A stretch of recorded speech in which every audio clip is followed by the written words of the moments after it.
Research ہے اور جن کے بہت سارے کتابات بھی پرنٹ کیے ہیں. میں بنا کوئی تاخیر کے ان کو آواز دیتا ہوں کہ وہ آئیں اور آج کے عنوان پر عوام الناس کے سامنے اپنی باتیں رکھیں.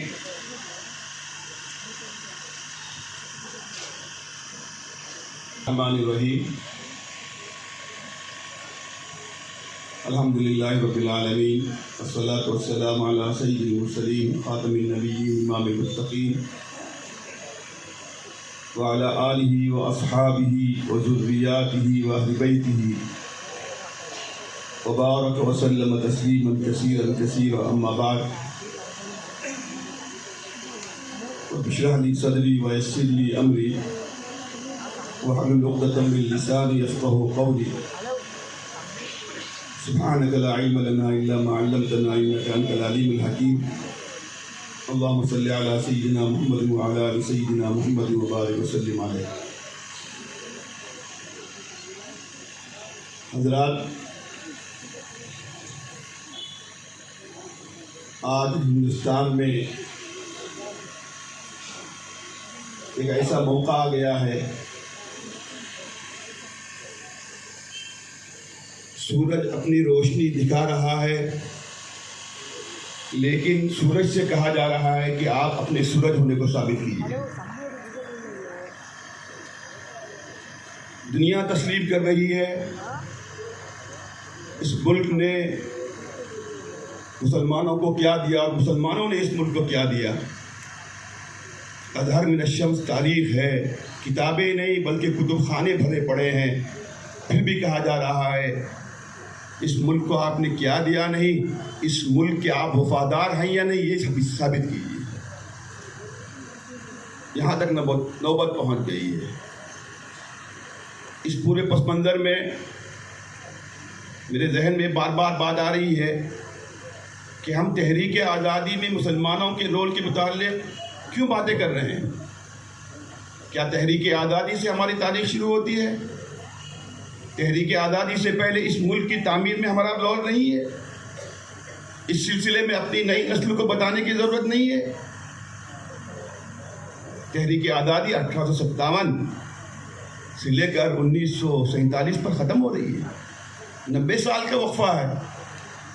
اور اس سے پہلے کی 1000 سال کی نہیں، 1500 سال کی نہیں، 2000 سال کی تاریخ ہے. اس کے متعلق کون بیان کریں گے؟ کیا اس کے متعلق کتابوں میں لکھا ہوا نہیں ہے؟ کیا اس کے متعلق ہمارے لوگ جاننے کی مستحق نہیں ہے؟ نئی نسل اس سے واقفیت کے حق نہیں رکھتی ہے؟ ہمیں اپنے آپ کو ثابت کرنے کے لیے جو لوگ کہہ رہے ہیں اس اعتبار سے نہیں جانا چاہیے، بلکہ ہمیں اپنے حقیقت کو سامنے رکھتے ہوئے ہندوستان کی پہلے دن کی اسلام کی آمد کے ساتھ جو تاریخ ہے اور اس ملک میں مسلمانوں نے جو رول ادا کیا ہے اس کو بیان کرنے کی ضرورت ہے. دوسری بات، ہماری تاریخ کے تعلق سے آج المیہ یہ ہے کہ ہماری نئی نسل بھی ہماری تاریخ سے واقف نہیں ہے. ہم شکایتیں کرتے ہیں کہ حکومت کی طرف سے نصاب کے اندر سے ایک چیزیں ختم کی جا رہی ہیں، اس چیپٹر کو ختم کیا جا رہا ہے، مسلمانوں کی تاریخ ختم کی جا رہی ہے، مٹا دی جا رہی ہے. لیکن میں آپ سے پوچھتا ہوں، میں اگر اپنے بچے کو اسلام سے جو تعلق تھا اس ملک کو اور مسلمانوں کو جو تعلق تھا اگر میں بتانا چاہوں تو مجھے روکنے والا کون ہے؟ ہمارے بچے اگر خود سے اس ملک کی مسلمانوں کی تاریخ سے واقفیت حاصل کرنا چاہتے ہیں، انہیں روکنے والے کون ہیں؟ کیا حکومت قانون بنا رہی ہے؟ کیا پابندی لگا رہی ہے؟ ہمارے ذمے جو کام ہے وہ بھی نہیں کر رہے ہیں. ہم شکایتیں کر رہے ہیں. ان کا جو کام ہے وہ جانے، اہل سیاست جانے. میں تو کم از کم اپنی نئی نسل کو اپنے گھر میں، اپنے دائرے میں اس ملک کے تعلق سے ہماری جو خدمات ہے وہ تو بتا سکتا ہوں. ہم اپنا یہ فریضہ بھی انجام نہیں دے رہے. اور سچی بات یہ ہے کہ تاریخ میں تبدیلی تو اس وقت کی جا رہی ہے، 1-2 سال کے اندر چیپٹر ہٹائے جا رہے ہیں. لیکن ہندوستان کی جو نئی جنریشن ہے ہمارے نان مسلم کی، وہ بھی 99% نہیں 100% اس ملک کے تعلق سے مسلمانوں کی تاریخ سے واقف ہو چکی ہے۔ آپ ان کے گھر میں جائیے، سنجیدگی سے ان سے پوچھیے مسلمانوں کا کیا رول ہے، وہ خود کہیں گے ہم سے زیادہ آپ کا رول ہے۔ آج ہم سے ہماری وفاداری کا ثبوت مانگا جا رہا ہے۔ میں کہتا ہوں ہندوستان کی تاریخ میں ہمارے ہزاروں نے، لاکھوں مجاہدین میں سے ایک مجاہد آزادی کی اگر زندگی کا ایک حصہ بھی سامنے آئے گا، ہم سب کی طرف سے وہ حصہ کافی ہے۔ اشفاق اللہ خان اپنی جگہ، سلطان ٹیپو اپنی جگہ، شیخ الہند اپنی جگہ، حضرت حسین احمد مدنی اپنی جگہ، عبید اللہ سندھی اپنی جگہ، ان کے بعد کے جو لوگ ہیں انہوں نے جو قربانیاں دی۔ سچی بات یہ ہے کہ آج ہندوستان میں ہمیں آپس میں لڑا کر ہماری تاریخ سے کے تعلق سے غلط فہمیاں پیدا کر کے ایک بڑے پلان کے تحت اس ملک کو سپر پاور بننے سے روکنے کی ایک غیر معمولی منصوبہ بند سازش ہو رہی ہے، جس کو ہمارے ملک کے ہمارے ہندو اور مسلمان دونوں نہیں سمجھ رہے۔ ملک صرف طاقت سے اور فوج سے ترقی نہیں کرتا، سپر پاور نہیں بنتا۔ معاشی میدان میں اس کی ترقی کی بھی ضرورت ہے، تعلیمی میدان میں ترقی کی بھی ضرورت ہے، فوجی میدان میں ترقی کی بھی ضرورت ہے، لیکن معاشی میدان میں اور مالی میدان میں ترقی کب کریں گے؟ جب باہر سے کمپنیاں آئیں گی، یہاں کا ماحول ایسا کریٹ کر دیا جائے گا کوئی آنے کو تیار نہیں ہوگا۔ دشمن کامیاب ہو رہا ہے اور دشمن کی چال تو ہم سمجھ نہیں رہے۔ ہمارا ملک پوری دنیا میں سمجھتا ہوں سب سے پرانی تاریخ اگر کسی ملک کی ہے تو صرف عراق کی اور ہندوستان کی ہے۔ عراق میں دنیا کا سب سے پہلا اللہ کا عذاب آیا، طوفان نوح آیا، اور دنیا کی پوری آبادی اس وقت عراق میں تھی، دجلہ اور فرات کے آس پاس تھی۔ عراق کے علاوہ کہیں دنیا میں آبادی تھی تو ہندوستان میں آبادی تھی۔ ہماری تاریخ امریکہ سے بھی قدیم ہے، ہماری تاریخ یورپ سے بھی قدیم ہے، ہماری تاریخ چائنا سے بھی قدیم ہے، ہماری تاریخ روس سے بھی قدیم ہے۔ یہ وہ ملک ہے جس کے متعلق کہا جاتا ہے کہ ہم سب کے جد امجد یہاں سے گزرے۔ اس کی اتنی پرانی تاریخ ہے اور اتنا بڑا ملک، 32 لاکھ مربع کلومیٹر، کیا کہتے ہیں، یورپ اور امریکہ کے 50 ملکوں سے زیادہ ملک ہمارے ایک ملک کے صوبوں کے اندر آ جاتے ہیں۔ اتنا بڑا ہمارا ملک ہے۔ ہماری آبادی 1 کروڑ 1 ارب 40 کروڑ سے زیادہ ہے۔ 80 ملکوں سے زیادہ ہماری آبادی تنہا آبادی ہے۔ اس ملک کو اس طرح توڑا جائے گا، ختم کیا جائے گا۔ دنیا نے جان لیا ہم ہمالیہ کو توڑ سکتے ہیں، ہندوستان کو توڑ نہیں سکتے۔ اب اس کو توڑنے کا ایک ہی طریقہ ہے کہ ہندوستان میں رہنے والوں کو آپس میں لڑاؤ، تاکہ یہ ملک جو ہے کیا ہو جائے، آپس میں انتشار کا شکار ہو جائے۔ یہ وہی کوششیں ہیں جو دشمنوں کی طرف سے ہو رہی ہیں، لیکن ہمارے ہندوستان کے اپنے لوگ اس کو سمجھ نہیں رہے ہیں اور اس کے آلیکار بن رہے ہیں۔ ہماری تاریخ شروع ہوتی ہے ہندوستان میں اسلام کی آمد سے شروع ہوتی ہے۔ ہندوستان میں اسلام کی آمد کے بعد ایک مثال آپ پیش نہیں کر سکتے کہ یہاں کے لوگوں پر، یہاں کے آنے والے مسلمانوں نے، عرب سے آنے والے تاجروں نے کبھی جبر و اکراه سے کام لیا ہو، ان کے اخلاق سے متاثر ہوئے۔ مورخین نے لکھا ہے 17 صحابہ کرام ہندوستان آئے، تھانہ آئے، بمبئی کے آس پاس آئے، کیرالہ میں آئے، بھٹکل سے قریب جو ہے کاسرگوڈ میں آئے، گجرات میں آئے۔ یہ وہ صحابہ کرام تھے جن کے اخلاق سے متاثر ہو کر یہاں کی عورتوں نے ان سے شادیاں کی، اور انہی کی اولاد تقریباً اس وقت پورے ہندوستان میں پھیلی ہوئی ہے۔ ان میں سے کسی نے کسی پر کوئی ظلم نہیں کیا، ظلم تو دور کی بات، جتنی رعایت اپنے مذہب کے اعتبار سے دوسرے مذہب کے لوگوں کو دے سکتے تھے اس سے زیادہ انہوں نے رعایت دی۔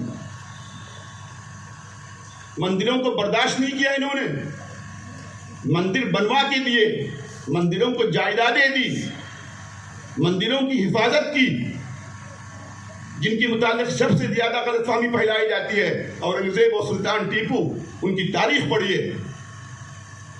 سلطان ٹیپو نے سرنگیری کے مٹھ کو لاکھوں لاکھ ایکڑ زمین وقف کی تھی، پورنانی کے مندر کو، تالیکٹ کے مندر کو، وہاں کے مندروں پر حملہ کیا تو انہوں نے ایسی دھمکی دی، میں نہیں سمجھتا اس سے بڑی دھمکی کوئی اسلام کا، کوئی اس زمانے کا مبلغ دے سکتا تھا۔ میں آنکھیں نکال لوں گا، ہاتھ توڑ دوں گا اگر سوامی کو کوئی زد پہنچی اور مندروں کو کسی نے ہاتھ لگایا۔ سلطان ٹیپو سلطنت خداداد کا مالک تھا، اس کے محل کے پڑوس میں مندر موجود تھا، وہ چاہتا تو اپنے محل کی توسیع کے لیے دوسری جگہ مندر کو منتقل کر سکتا تھا، لیکن آج بھی وہ مندر وہاں موجود ہے۔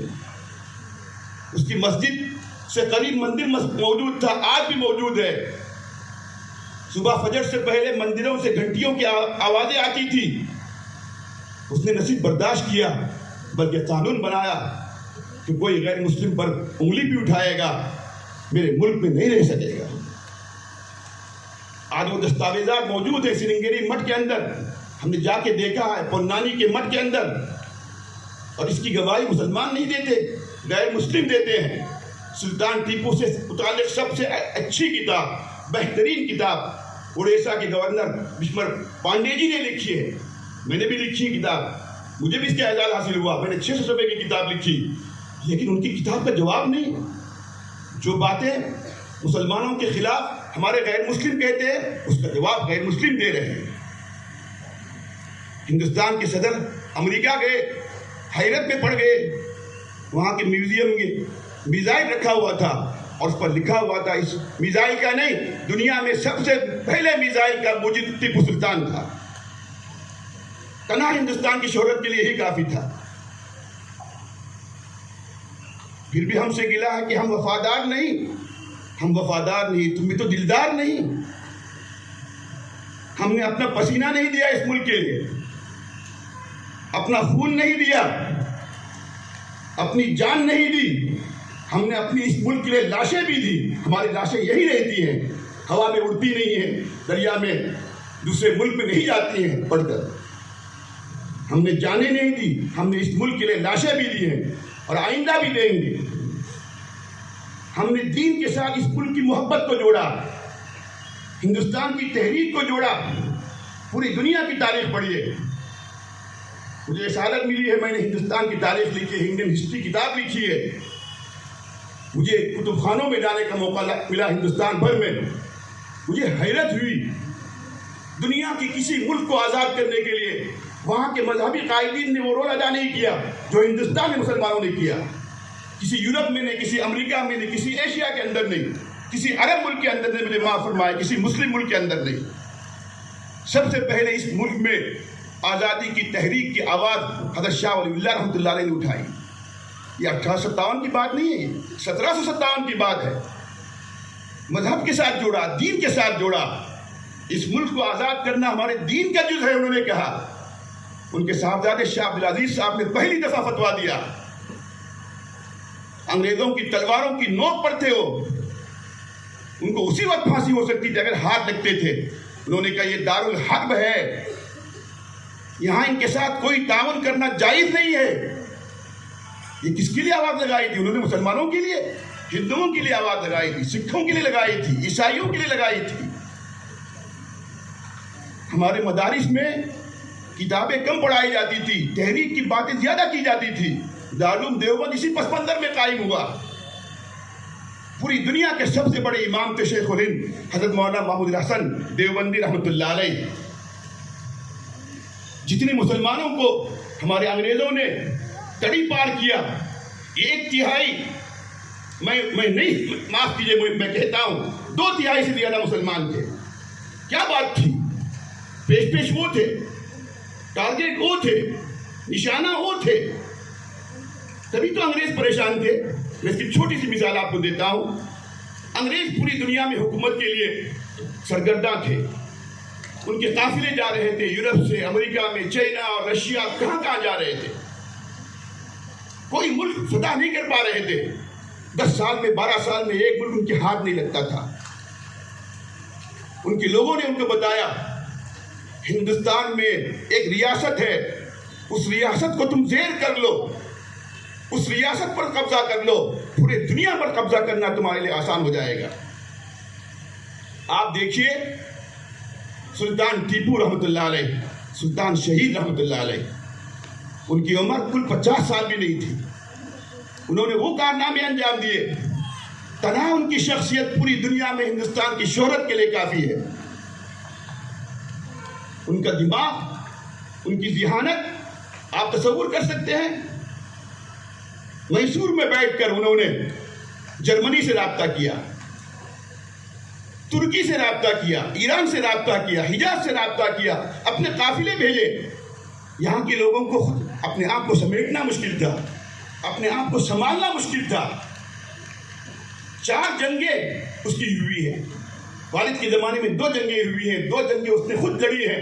1 ہفتہ گھر میں اطمینان سے محل کے اندر نہیں بیٹھتا تھا، لیکن اس کا دماغ کام کر رہا تھا کہ انگریزوں کو بھگانے کے لیے ہم اکیلے کچھ نہیں کر سکتے جب تک دنیا کی طاقتیں نہ ملے۔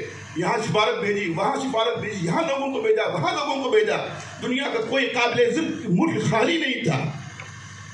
اور انگریز بھی سمجھ گئے تھے۔ انگریزوں نے قبضہ کیا بمبئی پر، مدراس پر، کلکتہ پر، حیدرآباد پر، ادھر کابل پر، ادھر کراچی پر، ادھر سری لنکا، دنیا بھر کے ملکوں پر ان کے قبضے ہوئے، لیکن ان کو اطمینان نہیں تھا۔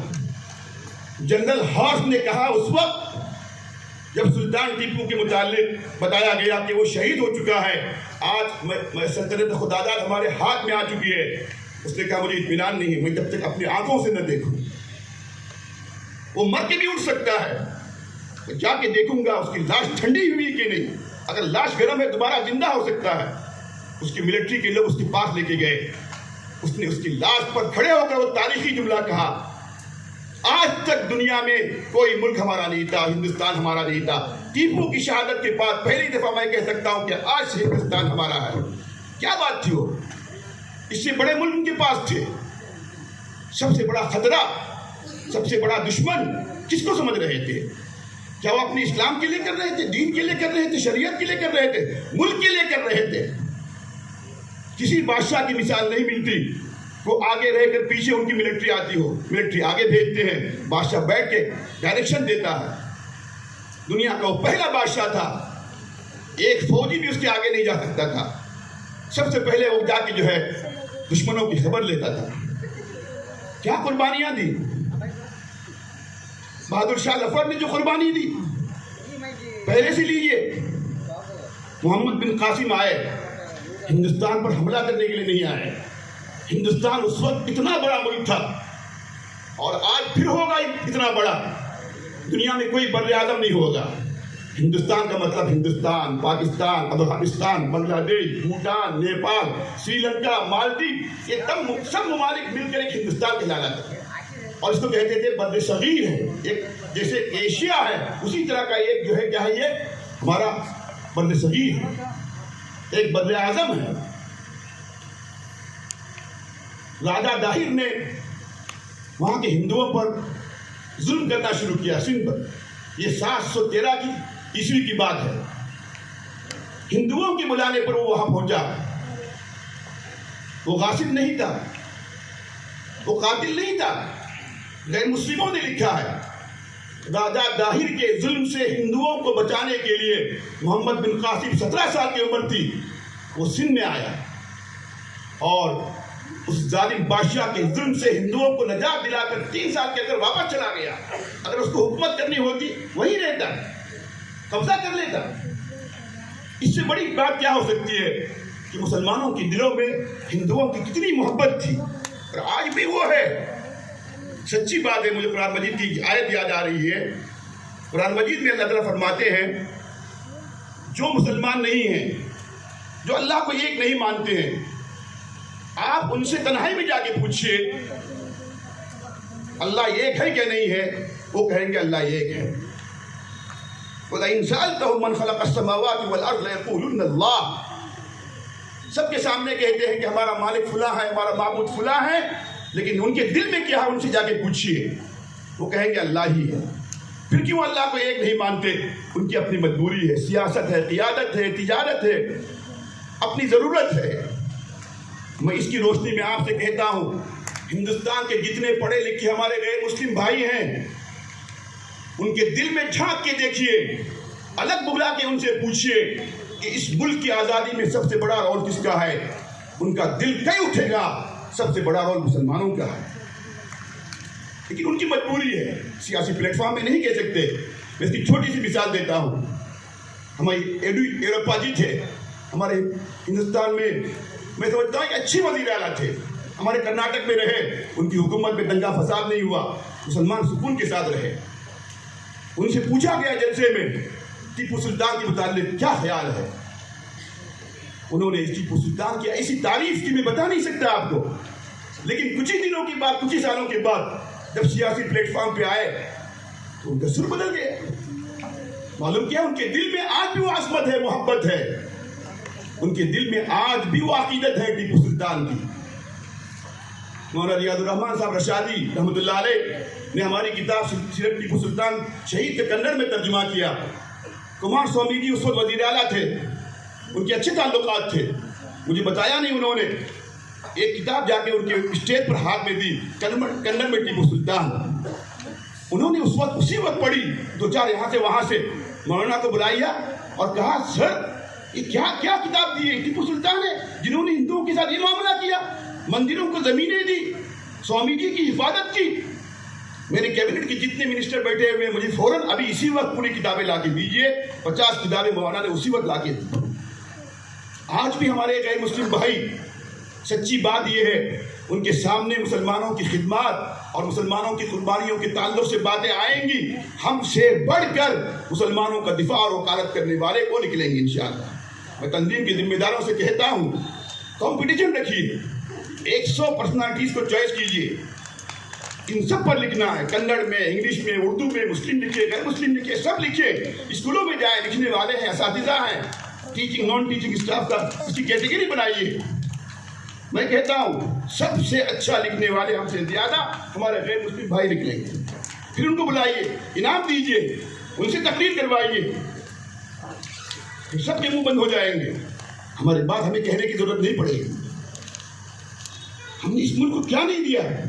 لوگ کہتے ہیں ہم نے تاج محل دیا، لوگ کہتے ہیں ہم نے قطب مینار دیا، لوگ کہتے ہیں لال قلعہ دیا، یہ عمارتیں ہیں، یہ تاریخی یادگاریں ہیں۔ ہم نے اس ملک کو تہذیب دی، ہم نے اس ملک کو ثقافت دی، ہم نے اس ملک کے باشندوں کو آپس میں مل کر رہنا سکھایا، ایک دوسرے کا احترام کرنا سکھایا۔ ہم نے آ کے بتایا کہ ہم میں سے کوئی اگر کسی پر ظلم کرتے ہوئے اگر جو ہے آگے بڑھے گا، چاہے مسلمان غیر مسلم پر ظلم کرے، اس مسلمان کو بھی سزا دی جاتی ہے۔ قتل کرنا تو دور کی بات، ہمارے مذہب میں کسی چونٹی اور جانور اور پرندے کو بلا وجہ قید کرنے کی اجازت نہیں ہے۔ ہمارے مذہب کے اندر جنگ کے دوران ہمارے دشمنوں کی عورتوں پر ہاتھ اٹھانے کی اجازت نہیں ہے، بچوں پر ہاتھ اٹھانے کی اجازت نہیں ہے، ان کے علاقوں کے درختوں کو کاٹنے کی اجازت نہیں ہے۔ ہمارا یہ مذہب ہے، ہمارا دین وہ ہے، ہمارا اسلام ہم سے کہتا ہے کہ تم بتوں کو گالی مت دو، غیر مسلموں کے معبودوں کو برا بھلا مت کہو، ان پر زور زبردستی مت کرو۔ من شاء فلیؤمن ومن شاء فلیکفر۔ پھر بھی کہتے ہیں کہ ٹیپو سلطان نے یہاں پر کورگ کے اندر 5 لاکھ ہندوؤں کو مسلمان کیا۔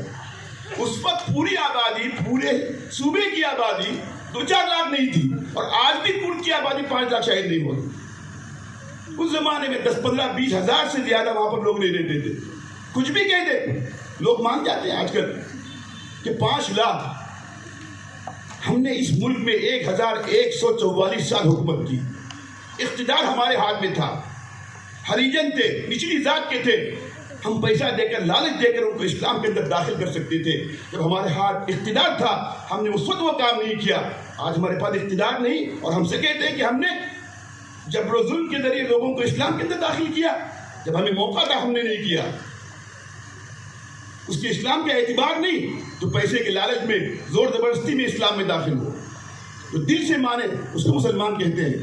ہم نے کبھی کام نہیں کیا، کسی ملک میں نہیں کیا، کسی تاریخ میں نہیں کیا، تاریخ کے کسی حصے میں نہیں کیا.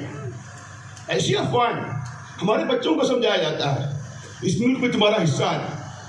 ایک استاد نے کہا یہ جھنڈا ہے، مجھے معاف فرمائیں، اور جھنڈے کے لیے اس کلر کا ایک بیک گراؤنڈ ہے. اب یہ بیک گراؤنڈ بتا رہا ہے، یہ وائٹ کرسچنوں کا ہے، یہ زعفرانی اور اورنج ہندوؤں کا ہے، یہ گرین سکھوں کا ہے. تمہارا کیا حصہ ہے؟ نہ یہ کلر تمہارا، نہ وہ کلر تمہارا، نہ یہ کلر تمہارا. بچہ بھی اس سے 2 قدم آگے تھا. اس نے کہا جس ڈنڈے پہ جھنڈا کھڑا ہے وہ ڈنڈا مسلمان ہے. حالانکہ یہ بات نہیں تھی، ایک لطیفہ ہے یہ، جیسے کو تیسا ابھی سے ذہن بنا رہے ہیں. کیا ہوگا اس ملک کا؟ کہاں جائے گا یہ ملک؟ اتنا آسان ہے. 22 کروڑ مسلمان، 25 کروڑ مسلمان، آپ ان کو ناراض کر کے، ان کو دکھا کر، دل برداشتہ کر کے آپ یہ سمجھیں گے کہ یہ ملک باقی رہے گا، صحیح سلامت رہے گا. مجھے معاف فرمائے، 22 کروڑ میں 1 ارب 30 کروڑ میں ایک ہندوستان کا باشندہ بھی اگر وہ مظلوم ہے، اس کو تکلیف پہنچ رہی ہے، ہمارا ملک نامکمل ہے اور ہمارے ملک کی حفاظت کی ضمانت نہیں جا سکتی جب تک 100% یہاں کا ہر باشندہ سکون اور اطمینان کے ساتھ نہ رہے. یہ حالت ہے. میں زیادہ دیر آپ کی لینا نہیں چاہتا، لیکن میں آپ کو بتانا چاہتا ہوں یہ سب سازشیں تھی انگریزوں کی. رول اینڈ ڈیوائڈ، حکومت کرو طاقت کے بل بوتے پر نہیں، آپس میں لڑا کر.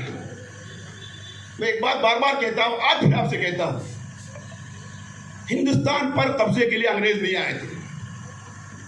اور قبضے کے لیے آئے ہوتے اور 10-5 سال رہتے ہو، ان کی طاقت اتنی کمزور نہیں ہوئی تھی. 1947 میں ان کا سورج اوپر ہی تھا، اتنا کمزور نیچے نہیں تھا. ایک پلان لے کے آئے تھے کہ یہاں کے باشندوں کو آپس میں لڑانا ہے اور آپس میں ایک دوسرے کے اندر غلط فہمی پیدا کرنا ہے. اس میں جب وہ کامیاب ہو گئے، جب کوششیں ہوئی ان کو بھگانے کی، بھاگ گئے. اس چال کو ہم نے نہیں سمجھا. ہمارے مدارس نے سب سے پہلے یہ آواز اٹھائی. مجھے معاف فرمائیں، دنیا کے کسی مذہب کے کسی مذہبی پیشواؤں نے وہ رول ادا نہیں کیا اپنے ملک کی آزادی اور اس کو جو ہے دشمنوں سے چھڑانے کے لیے جو ہندوستان میں ہندوستان کے علماء نے ادا کیا. آپ یقین کریں گے، ہندوستان کا ایک اس وقت کا جنرل اپنی کتاب کے اندر لکھتا ہے کہ 1857 میں صرف 1 سال کے اندر 22,000 علماء شہید ہوئے. 22,000 علماء. تحریک احرار چلی، حضرت شاہ عطا اللہ بخاری نے چلائی. 20,000 سے زیادہ لوگ جو ہے صرف قید کر دیے گئے مسلمانوں میں سے. 5,000 دوسرے نہیں تھے. کیوں تھے؟ پیش یہ تھے، پکڑے گئے، آوازیں اٹھا رہے تھے، بغاوت یہ کر رہے تھے، دشمن کے سامنے یہ آ رہے تھے، جو آئے گا اس کو پکڑیں گے. انڈمان میں کالا پانی کے اندر سب سے زیادہ جو لوگ بھیجے گئے، مجھے اتفاق ہوا ہے، میں نے انڈمان میں جا کے وہ جیلیں دیکھی ہیں. انسانیت سوز وہاں کی حالتیں تھی. سر کھڑا نہیں کر سکتا تھا انسان، اپنا اٹھا نہیں سکتا تھا. آج بھی ہیں وہ جیلیں کالا پانی کے اندر. ان جیلوں کے اندر میں گیا، میں نے خود دیکھا. ملیشیا سے 100 کلومیٹر کے فاصلے پر آج بھی ہماری وہاں پر حکومت ہے. انڈمان میں سب سے زیادہ جو قید وہاں پر کیے گئے 80% مسلمان تھے، 80% علماء تھے. مولانا یحییٰ، مولانا احمد اللہ وہیں جا کے جیل میں شہید ہوئے. شیخ الہند کو انگریزوں نے جو تنگ کیا، ہندوستان سے باہر یورپ میں مالٹا میں جا کے قید کر دیا. مالٹا میں، اٹلی کے اندر. شیخ الہند ہندوستان کے سب سے بڑے عالم نہیں، پوری دنیا کے سب سے بڑے عالم تھے. مولانا عبید اللہ ان کے شاگرد تھے، سندھی.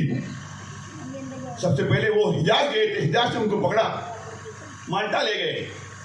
مولانا عبید اللہ سندھی پہلے آدمی تھے جنہوں نے ہندوستان سے بھاگ کر اپنے ساتھیوں میں اس کا اعلان کر دیا، میں ایک جلاوطن حکومت کا اعلان کرتا ہوں، اور کابل چلے گئے اور کابل میں جا کر انہوں نے ہندوستانی حکومت کا اعلان کر دیا۔ ان کے ساتھ ہندو بھائی بھی تھے، سکھ بھی تھے، عیسائی بھی تھے۔ یہ جرأت کس میں تھی؟ یہ ہمت کس میں تھی؟ انگریزوں کی غلامی کرنے والے، خبر گیری کرنے، ان کی مخبری کرنے والے 2% مسلمان نہیں تھے ہمارے، الحمدللہ۔ جانے دی انہوں نے اپنے ایمان کا حصہ سمجھا اور یقین کر لیا، ان کے علماء نے بتایا اس ملک کی آزادی میں آپ کے حصے سے آپ کو جنت میں بڑا درجہ ملے گا، اللہ آپ سے راضی ہو جائے گا۔ نماز روزے کی طرح انہوں نے فرض سمجھا، زکوٰۃ اور حج کی طرح اپنے دین کے اس کو رکن سمجھا۔ دیوبند اسی پس منظر میں قائم ہوا، ندوہ اسی پس منظر میں قائم ہوا۔ مولانا محمد علی شریف، محمد علی جوہر گئے، کوئی مثال پیش کر سکتا ہے؟ گولڈ میز کانفرنس میں 1931 میں گئے، لندن میں اس کانفرنس میں انہوں نے اعلان کر دیا اگر انگریزی ہندوستان سے آزادی کا پروانہ نہیں دیں گے میں ہندوستان واپس نہیں جاؤں گا، میں قیامت تک یہی رہوں گا اگر زندہ رہا تو۔ واپس نہیں آئے وہ، لندن میں ان کا انتقال ہوا آزادی کا پروانہ نہیں دینے کی وجہ سے۔ پھر ان کی لاش لے جائے گی بیت المقدس اور وہاں ان کو دفن کر دیا گیا۔ آج بھی بیت المقدس سے مسجد اقصیٰ سے متصل ان کی لاش موجود ہے، ان کی قبر موجود ہے۔ تحریک خلافت 1914 سے 1918 کے اندر تحریک خلافت وہاں ٹوٹی، ختم ہوئی ترکی کے اندر۔ یہاں کے ہندوؤں نے ساتھ دیا، اس خلافت کی وجہ سے ہندوستان میں سکون تھا۔ اور اس کا ساتھ دینے والے کون تھے؟ ہمارے گاندھی جی تھے۔ وہ تحریک خلافت نام کی تھی، وہ تحریک آزادی ہند تھی۔ وہ مسلمان اس کے اندر شامل ہو گئے، بھٹکل میں اس کے لوگ موجود تھے۔ تحریک خاکسار کے نام سے تحریک چلی، سینکڑوں لوگ ہمارے بھٹکل کے اس میں شامل ہوئے۔ اس تحریک نے جو انقلاب برپا کر دیا انگریزوں کے خلاف، آپ تصور نہیں کر سکتے۔ اس وقت انگریزوں نے کیا کیا؟ کیونکہ پیش مسلمان تھے، اس وقت انہوں نے جو بارودی بندوقیں بنائی تھی، انہوں نے اس کے اندر سور کی چربی ڈال دی اور اعلان کر دیا، مسلمانوں کو اور غصہ دلایا۔ جو مسلمان بیمار تھے، جو مسلمان چھوٹی عمر کے تھے، جو عورتیں گھر میں بیٹھی ہوئی تھی، اس کی وجہ سے سڑکوں میں آ گئی۔ عورتیں نہیں آتی تھی، انگریز ان کو لے آئے، جہاں میں شہادت نوش کیا۔ 2 لاکھ سے زیادہ 1857 کی تحریک کے اندر مسلمان شہید ہوئے، اس میں 52,000 کم از کم علماء تھے۔ دہلی سے لے کر میرٹھ تک کوئی درخت ایسا نہیں تھا، لوگ بتاتے ہیں کہ اس پر کسی شاخ پر مسلمان کی شاخ لٹکی ہوئی ہو۔ اور 25% علماء اس زمانے کے اندر، میں سمجھتا ہوں کہ 90% علماء شہید ہو گئے، 90% علماء اس میں شریک ہو گئے۔ یہ مثال آپ کو کہیں نہیں ملتی، یہ کسی سے موازنہ نہیں کرتا۔ پھر بھی ہم سے گلا ہے کہ ہم وفادار نہیں، ہم وفادار نہیں، تم بھی تو دلدار نہیں۔ وطن کی سرزمین سے دم وفاداری کا بھرنا ہے، یہی پیدا ہوئے ہیں ہم، یہی پہ ہم کو مرنا ہے، ہم نہیں جائیں گے۔ بائی چانس ہم نے یہاں رہنے کا فیصلہ نہیں کیا، بائی چوائس ہم نے یہاں رہنے کا فیصلہ کیا، ہمیں اختیار دیا گیا تھا، ہمیں لالچ دیا گیا تھا، اور آج ہم اس فیصلے پر خوش ہیں جو آزادی ہندوستان میں آج بھی ہم کو یہاں پر حاصل ہے، دنیا کے کسی مسلم ملک میں حاصل نہیں ہے۔ اس گئی گزری حالت کے اندر بھی ہم کہتے ہیں آج بھی یہاں کے لوگ سمجھدار ہیں، تھوڑا سمجھانے کی ضرورت ہے، ان کو بتانے کی ضرورت ہے، ان کی دماغوں میں بات بٹھانے کی ضرورت ہے۔ میں اس کی دسیوں مثالیں دے سکتا ہوں، جو ہمارے سب سے بڑے دشمن بن کر سامنے آئے، وہ ہمارے دائی بن گئے، ہمارے وکیل بن گئے جب غلط فہمیاں دور ہوئی۔ آج بھی یہی ہے، میں کہہ رہا ہوں، سلطان ٹیپو، اورنگزیب، جنہوں نے سب سے زیادہ، سلطان ٹیپو کے وزیر اعظم ہندو، پورنیا، ان کے وزیر خزانہ ہندو، ان کی شہادت پر مسلمانوں سے زیادہ ہندو عورتوں نے ماتم کیا اور اپنے آپ کو پیش کیا۔ پھر کیا چاہیے آپ کو؟ آپ یہ سمجھتے ہیں کہ مذہب پر عمل کرنے کا مطلب یہ ہے کہ دوسرے مذہب سے دشمنی رکھیں؟ ثابت کر کے دکھایا، جو مذہب میں جتنا اچھا ہوتا ہے وہ دوسرے مذہب کے لیے اس سے اچھا ہوتا ہے۔ ٹیپو سلطان اس کی مثال تھے، اورنگزیب اس کی مثال تھی۔ چھوٹی موٹی غلطیاں